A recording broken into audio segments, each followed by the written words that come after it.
In this video, you're going to see some fantastic man-made natural ponds. The real surprise is that neither of these ponds use pumps, filters, or chemicals, and yet the water is crystal clear and algae is never a problem. At the end of the video, I'll provide some links that will give you more information on how you can build a pond just like these.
Would you like to have a pond just like these in your backyard?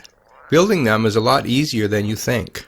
Because you don't need pumps and filters, the costs are also a lot less, and maintenance is also less. These natural ponds are built to use plants to clean the water and keep algae out. If you'd like to get more information about building these kinds of ponds, have a look at these resources. The first one is a Facebook group called Building Natural Ponds. It has several thousand members, all interested in building ponds without pumps and filters, and it's a great place to get all of your questions answered. The second resource is an article about building natural ponds. It explains the how and why natural ponds really work. It'll give you some insights as to how plants are used to clean the water. If you're really interested in building natural ponds, I suggest you get this book called Building Natural Ponds. It provides everything you need to know to build your own pond so that it looks just like the ones you've seen in this video. I'll put the links for all of these resources in the description below.